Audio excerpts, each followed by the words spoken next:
शौर्य यशिका से जबरदस्ती शादी कर लेता है और उसे अपने रूम में ले आता है और बेड पर पटकते हुए कहता है कि वो उसके लिए ड्रेस निकाले। यशिका शौर्य को कपड़े पहनाती है और जैसे ही जाने को होती है, शौर्य उसके मुंह पर एक शर्ट फेंकता है और कहता है कि जाओ चेंज करके आओ। यशिका शर्ट को अपने हाथों में पकड़े हुए खड़ी रहती है। तभी शौर्य कहता है, जाओ और चेंज करके आओ। यशिका आंखों में आंसू लिए हुए बाथरूम की तरफ बढ़ गई। शौर्य ने अपना फोन लिया और किसी को कॉल किया। कॉल रिसीव होते ही शौर्य ने कहा, उसकी फैमिली को बता दो कि वो कल मर चुकी है और उसके चाचा चाची के मुंह में पैसे मारो।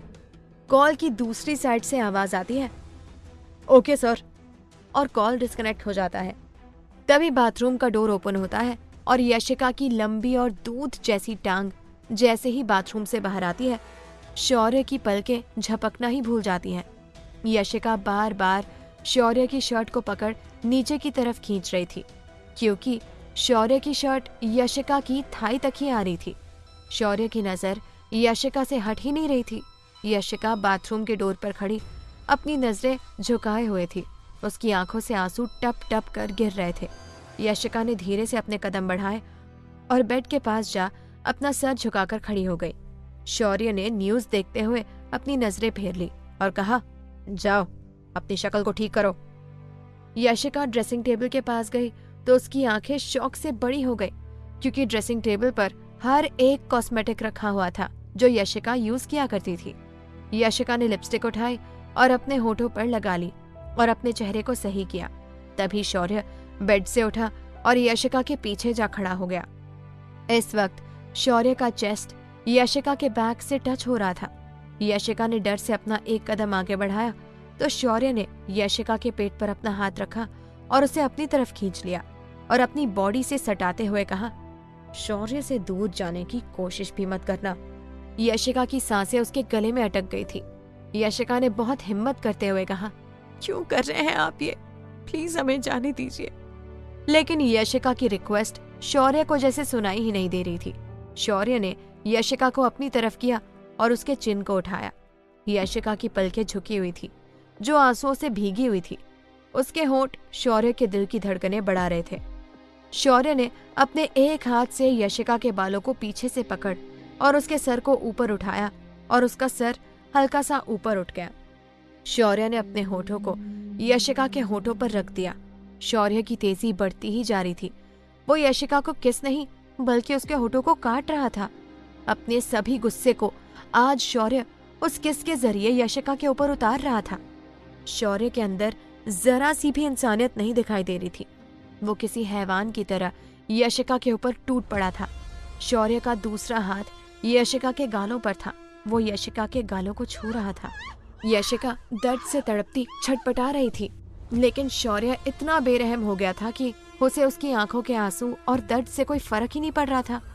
शौर्य यशिका से दूर हुआ और यशिका को बेड पर धकेल दिया और खुद उसके ऊपर आ गया और अपने एक हाथ से यशिका के दूसरे हाथ को पकड़ उसके सर के ऊपर किया और एक बार फिर उसके होठों पर अपने होठ रख उसके लिप को लगातार बाइट कर रहा था। शौर्य ने उसके होठों को छोड़ खुद को यशिका के गले में छुपा लिया और लगातार उसके नेक पर किस और बाइट करने लगता है।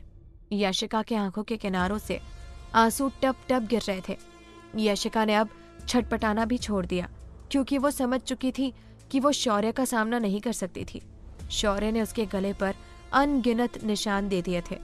उसके गोरे बदन पर वो लाल ऐसे लग रहे थे जैसे किसी ने बर्फ के चादर पर लाल अंगारे रख दिए हो। यशिका ने अपने हाथ लूज कर दिए। शौर्य उसकी बॉडी से दूर हुआ और अपने होठों पर अपने थंब को फेरते हुए कहा, न जाने कितने लोगों की प्यास बुझाई होगी तुमने।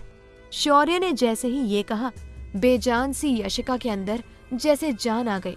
यशिका उठी और खींच के एक थप्पड़ शौर्य के गालों पर लगा दिया और कहा, अपनी जुबान को लगाम दीजिए शौर्य सिंह ओबरॉय।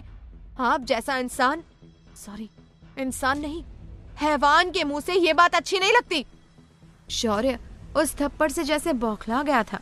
शौर्य ने अपने दांतों को पीसते हुए कहा, तुम्हारी इतनी औकात हो गई कि तुम शौर्य के ऊपर हाथ उठाओगी?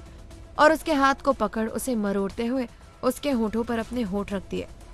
क्या होगा कहानी में आगे जानने के लिए सुने अगला एपिसोड।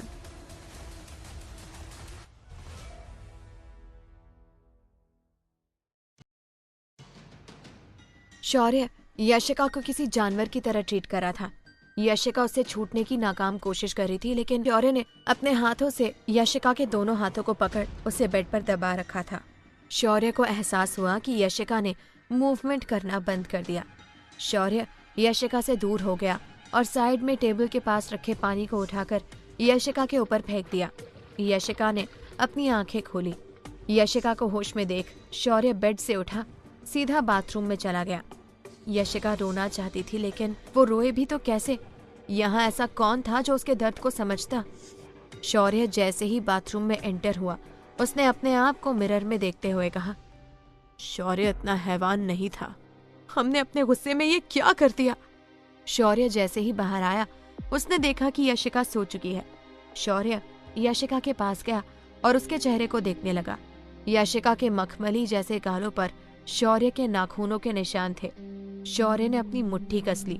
शौर्य ने यशिका को चादर से ढका और खुद उसके बगल में सो गया।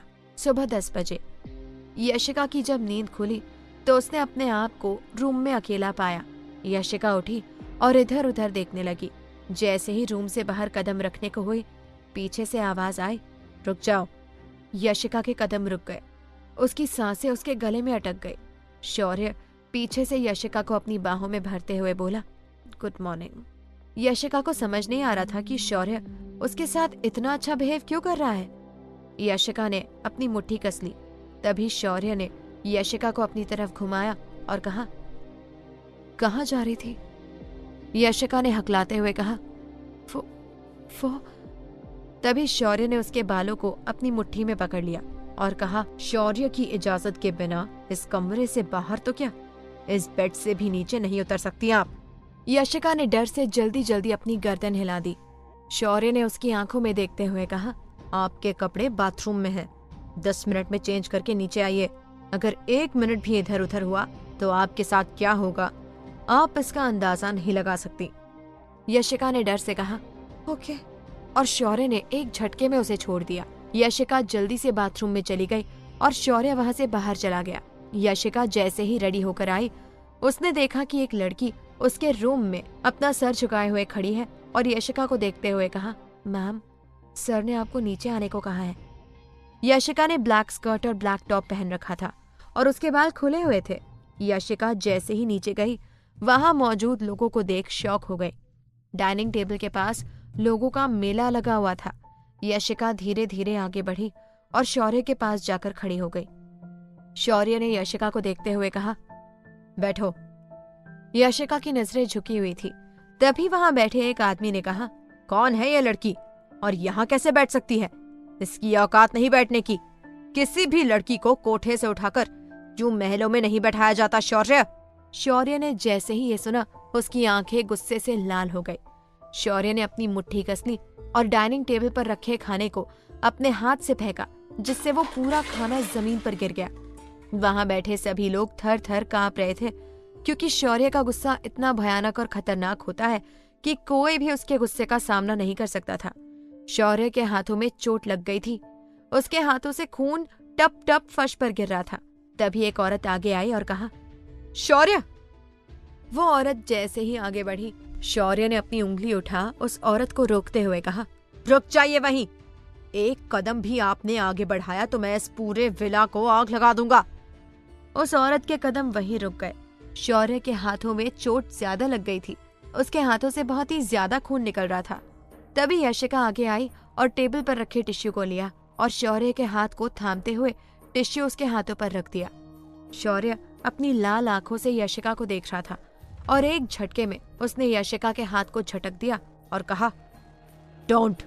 तभी उस आदमी ने फिर कहा, अपनी हरकतें बंद करो शौर्य। तुम भूल गए हो क्या कि मैं तुम्हारा बाप हूँ? शौर्य ने जैसे ही ये सुना, उसने गुस्से में चीखते हुए कहा, आह!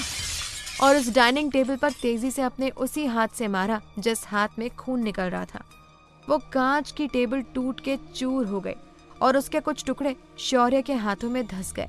शौर्य आगे बढ़ा और कहा, बाप, दोबारा आपने ये वर्ड यूज किया ओम सिंह तो आपको यहीं इसी घर में इसी जगह जिंदा गाड़ दूंगा। और यशिका का हाथ पकड़ उसे अपने करीब किया और उसकी कमर पर अपना हाथ रखते हुए कहा, बीवी है मेरी, आपकी औकात नहीं कि आप मेरी बीवी से इस टोन में बात करें। मेरी बीवी से बात करने के लिए आपको शौर्य सिंह ओबरॉय से इजाजत लेनी होगी, और अगर आपने दोबारा मेरी बीवी से इस बदतमीजी से बात की तो अगले ही पल आप इस विला से बाहर होंगे। इतना कह शौर्य यशिका का हाथ पकड़ उसे खींचते हुए अपने साथ ले गया। शौर्य जैसे ही रूम में गया, उसने यशिका को बेड के पास धकेल दिया और खुद सोफे पर बैठ गया। उसके हाथों से खून अब भी टपक रहा था। यशिका बेड से उठी और फर्स्ट एड बॉक्स लिया और जैसे ही शौर्य के पास गई और उसके सामने अपने घुटनों पर बैठ गई और डरते हुए जैसे ही शौर्य का हाथ पकड़ने को हुई, शौर्य ने फर्स्ट एड बॉक्स उठा के फेंक दिया और कहा, दूर रहो हमसे। और उसके बालों को पीछे से पकड़ते हुए कहा, हमें तुम जैसी लड़कियों की हमदर्दी की जरूरत नहीं। यशिका की आंखें दर्द से भरी हुई थी, लेकिन यशिका ने उफ तक नहीं की। क्या होगा कहानी में आगे, जानने के लिए सुने अगला एपिसोड।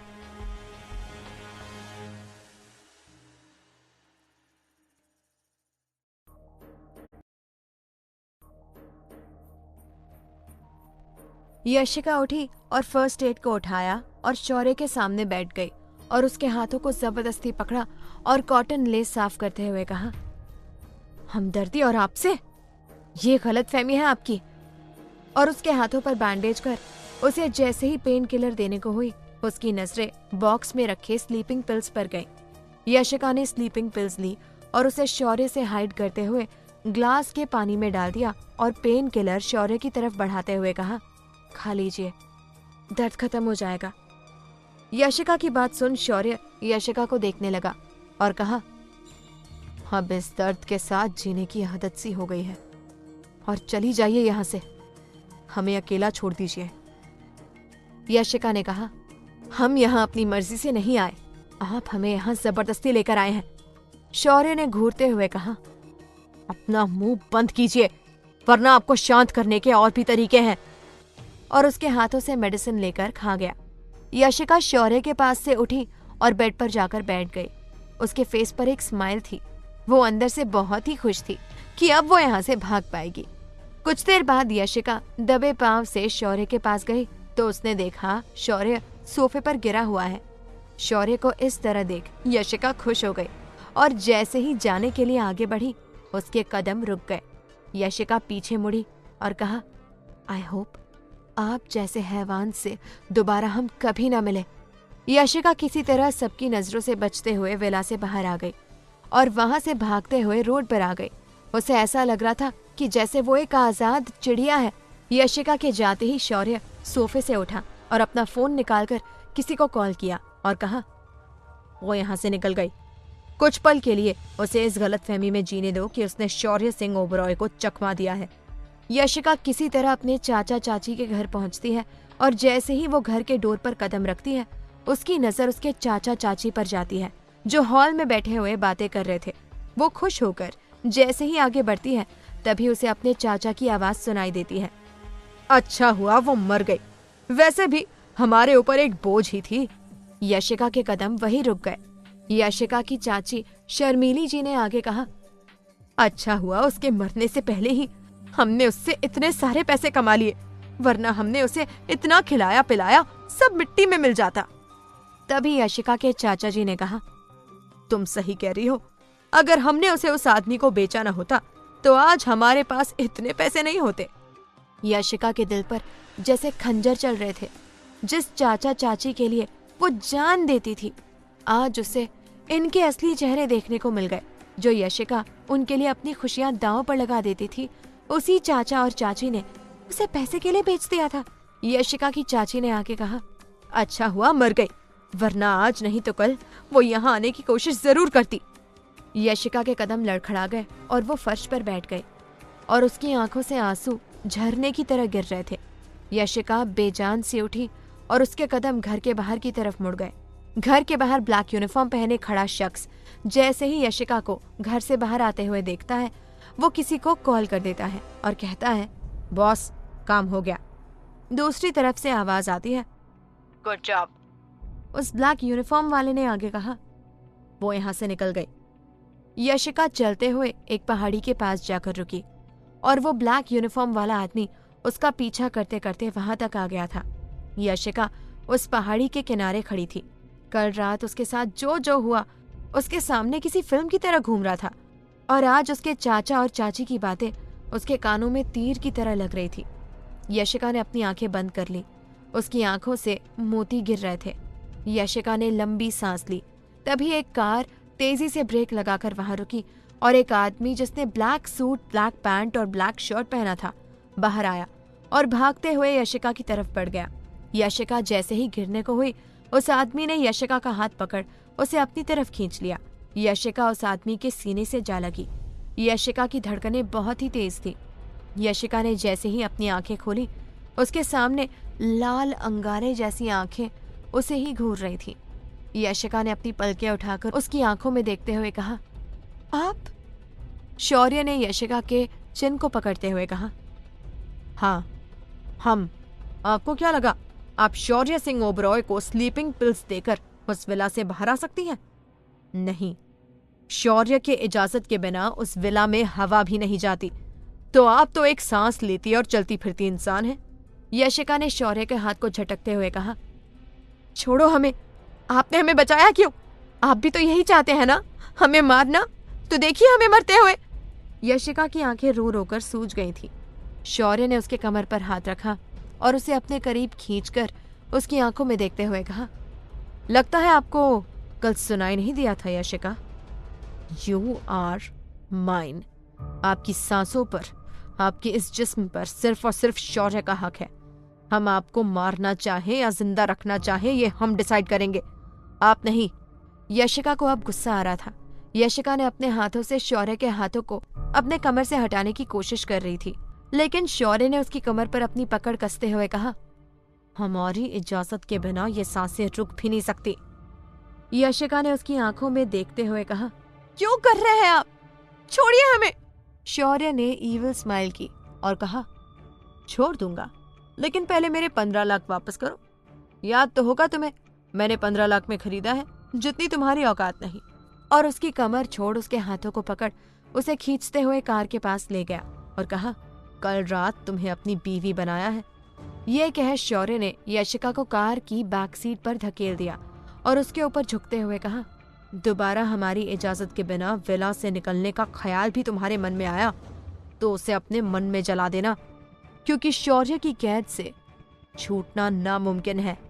शौर्य जैसे ही विला में एंटर हुआ, तभी एक आदमी उसके पास आया और कहा, बॉस आप ठीक हैं? आपके हाथों में ये चोट कैसी? Everything okay? शौर्य ने अपनी ठंडी आंखों से उस आदमी को देखते हुए कहा, Fahad, chill, I am fine. तभी फहद, जो शौर्य का मैनेजर और पर्सनल असिस्टेंट है, बोला, बॉस आज आप मीटिंग में नहीं आए और आपका कॉल नहीं लग रहा था तो हम बहुत परेशान हो गए, इसलिए हमें यहाँ आना पड़ा। शौर्य ने कहा, फहद ऑफिस जाइए और एक कैबिन रेडी करवाइए। फहद ने जैसे ही ये सुना, उसने अपनी आंखें छोटी कर शौर्य को देखते हुए कहा, लेकिन क्यों बॉस? तभी शौर्य ने अपनी कोल्ड आवाज में कहा, जितना कहा है उतना कीजिए। फहद ने कहा, सॉरी बॉस, और वहां से चला गया। शौर्य जैसे ही आगे बढ़ा, तभी एक लड़की उसके सामने आई और कहा, एसएसओ, आप शादी कैसे कर सकते हैं? और यशिका को ऊपर से नीचे देखते हुए कहा, आप इस चीप लड़की को इस घर की बहू कैसे बना सकते हैं, जिसका ना कोई स्टेटस है ना कोई वैल्यू है? शौर्य ने जैसे ही ये सुना, उसने अपनी आईब्राव उठाकर एक कदम आगे बढ़ाते हुए कहा, जैसे मैं आप जैसे चीप लोगों को अपने घर में रहने की इजाजत दे सकता हूँ, और शौर्य अपनी मर्जी का मालिक है, हम जो चाहे वो कर सकते हैं। और अपने हाथों को उसके शोल्डर पर रखा और उसे साइड में धकेल दिया। उस लड़की ने अपने आप को किसी तरह संभाल लिया। शौर्य ने यशिका का हाथ पकड़ वहां से अपने रूम की तरफ बढ़ गया। तभी उस लड़की ने कहा, एसएसओ, आप बहुत पछताएंगे। शौर्य ने जैसे ही ये सुना, उसके कदम रुक गए। शौर्य ने कहा, शौर्य कभी रिग्रेट नहीं करवाता है, शौर्य कभी रिग्रेट करता नहीं, करवाता है। और वहां से चला गया। उस लड़की ने गुस्से में अपनी मुट्ठी कस ली और अपने कदमों को फर्श पर पटकने लगी। ये लड़की कोई और नहीं, माहिरा है, जो शौर्य को प्यार करने का दावा करती है, लेकिन वो शौर्य से नहीं शौर्य के पैसे से प्यार करती है और ये बात शौर्य अच्छे से जानता है। माहिरा शौर्य के सौतेले भाई की छोटी साली है, इसलिए वो यहीं शौर्य के विला में ही रहती है। शौर्य रूम में गया और यशिका का हाथ झटकते हुए कहा, तुम्हारी हिम्मत कैसे हुई हमें स्लीपिंग पिल्स देने की? और उसकी तरफ बढ़ने लगा, लेकिन इस बार यशिका के कदम पीछे नहीं गए। वो स्टैचू की तरह उसके सामने खड़ी रही और अपने शर्ट के बटन खोलने लगी। शौर्य ने जैसे ही ये देखा, उसके कदम रुक गए। यशिका ने कहा, आप रुक क्यों गए? दिखाइए ना, आप एक मर्द हैं, आप जो चाहेंगे आप वो कर सकते हैं, दिखाइए अपनी मर्दानगी। क्या होगा कहानी में आगे जानने के लिए सुने अगला एपिसोड।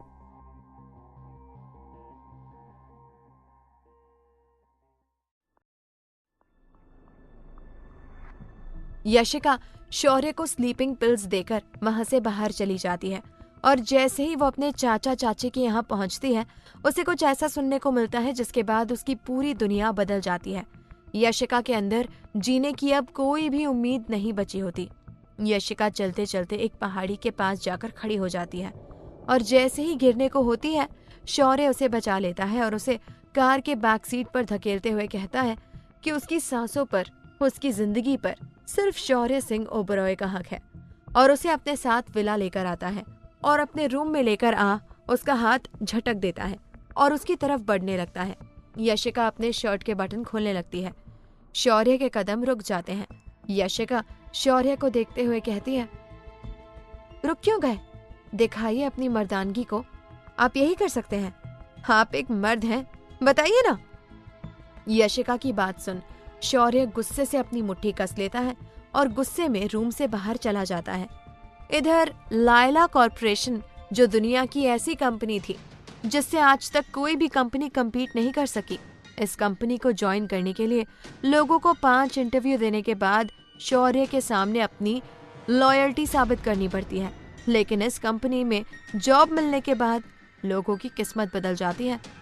लायला में 2000 एम्प्लॉइज काम करते हैं। इस बिल्डिंग की ऊंचाई को देख पाना हर किसी के बस की बात नहीं। लायला कॉर्पोरेशन के सामने एक लैम्बोर्गिनी आकर रुकती है और बॉडीगार्ड आगे बढ़कर कार का डोर ओपन करते हैं तो शौर्य अपने हाथों में अपने जैकेट लिए बाहर आता है। शौर्य एक ऐसा बॉस था जिसके सामने किसी के बोलने की हिम्मत नहीं होती थी। कोई भी इंसान उसके सामने मुस्कुरा नहीं सकता था। उसकी प्रेजेंस से लोग थर थर कांपने लगते थे। शौर्य जैसे ही फर्स्ट फ्लोर पर गया, सभी एम्प्लॉइज एक दूसरे के साथ गॉसिप कर रहे थे। जैसे ही उन एम्प्लॉइज ने शौर्य के जूतों की आवाज सुनी, सबके चेहरे का रंग गायब हो गया। सभी अपने अपने चेयर पर जाकर बैठ गए। शौर्य जैसे ही एंटर हुआ, फहद उसके पास आया और कहा, बॉस। इससे पहले कि फहद कुछ और कहता, तभी शौर्य ने कहा, फायर करो इन्हें। सभी ने जैसे ही ये सुना, उनके होश उड़ गए। सबने जैसे ही अपनी नजरें उठाई, उनके सामने एक हैवान खड़ा था। उसकी आंखें लाल, चेहरा एक्सप्रेशनलेस था। हाथों में आईपैड लिए शौर्य ने कहा, शौर्य की आंखों से बचना मुश्किल नहीं, नामुमकिन है। सभी एम्प्लॉइज अपने घुटनों पर बैठ गए और शौर्य के सामने झुकते हुए कहा, सॉरी, प्लीज एक लास्ट चांस। फहद शौर्य के करीब आया और कहा, बॉस प्लीज, ये टाइम इनका फ्री टाइम है, ये इस टाइम कुछ भी कर सकते हैं, ये तो कंपनी के रूल में है। शौर्य ने जैसे ही अपनी घड़ी में देखा, उसने कुछ न कहा। वो वहां से लिफ्ट की तरफ बढ़ गया और 5वें फ्लोर पर चला गया। उधर यशिका उस घर में एक कैदी की तरह महसूस कर रही थी। तभी अचानक उस रूम का डोर ओपन हुआ और माहिरा अंदर आई। यशिका को देखते हुए उसने कहा, कौन हो तुम और तुम्हारी हिम्मत कैसे हुई मेरे शौर्य को अपना शौर्य बनाने की? यशिका ने कुछ नहीं कहा। यशिका को खामोश देख माहिरा ने कहा, इतना घमंड, तुम्हारी औकात नहीं है कि तुम मुझे ये एटीट्यूड दो। लेकिन यशिका ने फिर भी कुछ नहीं कहा। माहिरा आगे बढ़ी और कहा, बोलो कौन हो तुम और तुम्हारी हिम्मत कैसे हुई हमारे शौर्य के करीब जाने की? यशिका ने लंबी सांस ली और कहा, यह सवाल आपको उनसे पूछना चाहिए, हमसे नहीं। तभी माहिरा ने गुस्से में एक थप्पड़ यशिका के गालों पर जड़ दिया और कहा, तुम्हारी इतनी औकात नहीं कि तुम माहिरा कपूर से बात कर सको। और आगे बढ़ उसके बालों को पीछे से पकड़ लिया और उसके चेहरे के पास गई और कहा, तुम जैसी लड़कियां लड़कों को फंसाने के लिए किसी भी हद तक जा सकती हो। यशिका के होठों के किनारे से खून निकल रहा था। लेकिन यशिका ने उफ तक नहीं किया, क्योंकि उसके दिमाग में उसके चाचा और चाची की बातें घूम रही थी। जब उसके अपने उसे इतना बड़ा दर्द दे गए तो गैरों से क्या उम्मीद। माहिरा ने यशिका को धकेल दिया और रूम से बाहर चली गई। यशिका नीचे फर्श पर गिर गई और उसका फोरहेड बेड के किनारे पर जा लगा। यशिका अपने आप को संभालते हुए बैठ गई और उसकी आंखों के आंसू भी अब जैसे सूख गए थे। वो किसी पत्थर की तरह वैसे ही बेड पर बैठी रही। दूसरी ओर वीर इंडस्ट्री में एक यंग हैंडसम सा लड़का, जिसकी उम्र 20 साल, हाइट 6 फुट 4 इंच, आंखें भूरी, फेस दूध जैसा गोरा। ये यंग हैंडसम सा लड़का कोई और नहीं, वीर सिंह शेखावत, वीर इंडस्ट्रीज का सीईओ और एक मॉडल था, जिसके ऊपर लड़कियां पागल हैं, जिसकी एक झलक पाने के लिए लड़कियां किसी भी हद तक जा सकती हैं। लेकिन ये किसी लड़की को आज तक एक आंख उठाकर नहीं देखा। वीर अपने कैबिन में बैठा किसी को कॉल लगा रहा था, लेकिन कॉल लग नहीं रहा था। वीर ने गुस्से में अपने फोन को पटक दिया और कहा, आखिर कहाँ हो आप? इतने दिन हो गए, आप हमसे एक बार भी मिलने नहीं आई। लगता है हमें ही आपसे मिलने आना होगा। तभी उसके कैबिन के डोर पर नॉक हुआ। वीर ने कहा, कम इन। एक लड़की अंदर आई जिसने लाइट येलो टॉप और व्हाइट जीन्स पहन रखा था। वो अपने हाथों में ली हुई फाइल को वीर के सामने रखते हुए बोली, वीएस, ये आज का शेड्यूल। आधे घंटे बाद आपका शूट है, आपको लोकेशन पर निकलना होगा। लेकिन वीर तो कहीं और ही खोया हुआ था। जब उस लड़की ने वीर का जवाब नहीं सुना तो उसने फिर से कहा, वीएस। तब जाकर वीर होश में आया और कहा, रिया, आज के सारे शेड्यूल कैंसिल कीजिए, सारे मीटिंग्स, सारे फोटोशूट, एवरीथिंग। और बिना रिया की बात सुने वहां से चला गया। रिया थी वीर की पर्सनल सेक्रेटरी और उसकी सबसे अच्छी फ्रेंड। इधर शौर्य अपने कैबिन में अपने सर को अपने चेयर पर टिकाए हुए बैठा था। तभी उसके कैबिन के डोर पर नॉक हुआ और फहद अंदर आया और कहा, बॉस, कैबिन रेडी हो गया है, जो आपने रेडी करने को कहा था। शौर्य ने कहा, शौर्य को इस तरह खामोश देख फहद ने कहा, बॉस, लायला को मिस कर रहे हैं। फहद ने जैसे ही ये कहा, शौर्य चीख उठा, फहद! शौर्य की चीख सुन फहद डर गया और उसके कदम पीछे हो गए। शौर्य ने आके कहा, फहद, पुराने जख्मों को इस तरह मत कुरेदिए कि वो इस कदर गहरे हो जाएं कि आपकी जान ले ले। फहद ने कुछ नहीं कहा और वहां से चला गया। शौर्य अपनी चेयर से उठा और अपने कैबिन के बुकशेल्फ की तरफ बढ़ गया और जैसे ही उसने योनी बुकशेल्फ से एक बुक निकाला, वो बुकशेल्फ किसी डोर की तरह ओपन हो गया। शौर्य अंदर गया और लॉक कर दिया। ये एक हिडन रूम था। शौर्य जैसे ही उस रूम में एंटर हुआ, उस रूम के सभी वॉल पर एक खूबसूरत सी लड़की की फोटो लगी हुई थी। वो पूरी वॉल उस लड़की की तस्वीरों से भरी हुई थी। इस रूम में एक किंग साइज का बेड लगा हुआ था और इस बेड पर लगी बेडशीट पर उस लड़की की फोटो बनी हुई थी। उस लड़की की मुस्कुराहट बहुत ही खूबसूरत थी। शौर्य आगे बढ़ा और बेड पर सो गया। उसकी आंखों के किनारे से आंसू उस बेडशीट पर गिरने लगे। शौर्य सिंह ओबरॉय की आंखों के आंसू एक अजूबे से कम नहीं था। उसके अंदर भी एक इमोशन है, ये कोई सोच भी नहीं सकता। रात 8 बजे फोन की रिंग सुन शौर्य उठा और फोन पिक करते हुए कहा, यस फहद। फहद ने कहा, बॉस, आप घर नहीं जा रहे हैं? फहद की बात सुन शौर्य ने कहा, आप जाइए, हम आ जाएंगे, और कॉल डिस्कनेक्ट कर दिया। शौर्य उठा और एक बार उन तस्वीरों को प्यार से देखा और वहां से बाहर आ गया। शौर्य जैसे ही बाहर आया, उसने देखा फहद ऑडी से टेक लगाए हुए खड़ा है। शौर्य आया और कहा, फहद, आप गए क्यों नहीं? फहद ने जैसे ही ये सुना, उसने हल्की सी स्माइल की और कहा, आपको छोड़ के कैसे जा सकता हूँ, और कार का बैक डोर ओपन कर दिया। शौर्य जैसे ही अपने रूम में एंटर हुआ, उसकी नजर यशिका पर गई, जो फ्लोर पर बेड से टेक लगाए हुए बैठी थी। इस वक्त यशिका की बैक शौर्य की तरफ थी। शौर्य के कदम यशिका की तरफ बढ़ गए। शौर्य ने यशिका के शोल्डर पर अपना हाथ रखा, लेकिन यशिका ने मूवमेंट नहीं की, तो शौर्य यशिका के सामने गया और कहा, यशिका। यशिका हड़बड़ाते हुए उठी और अपना चेहरा उठाया। शौर्य ने जैसे ही यशिका का चेहरा देखा, उसकी आंखें गुस्से से लाल हो गई। यशिका के होठों के किनारे खून सूख गए थे, उसके फोरहेड पर खून सूख गए और उसके गालों पर उंगलियों के निशान उभरे हुए थे। क्या होगा कहानी में आगे, जानने के लिए सुने अगला एपिसोड।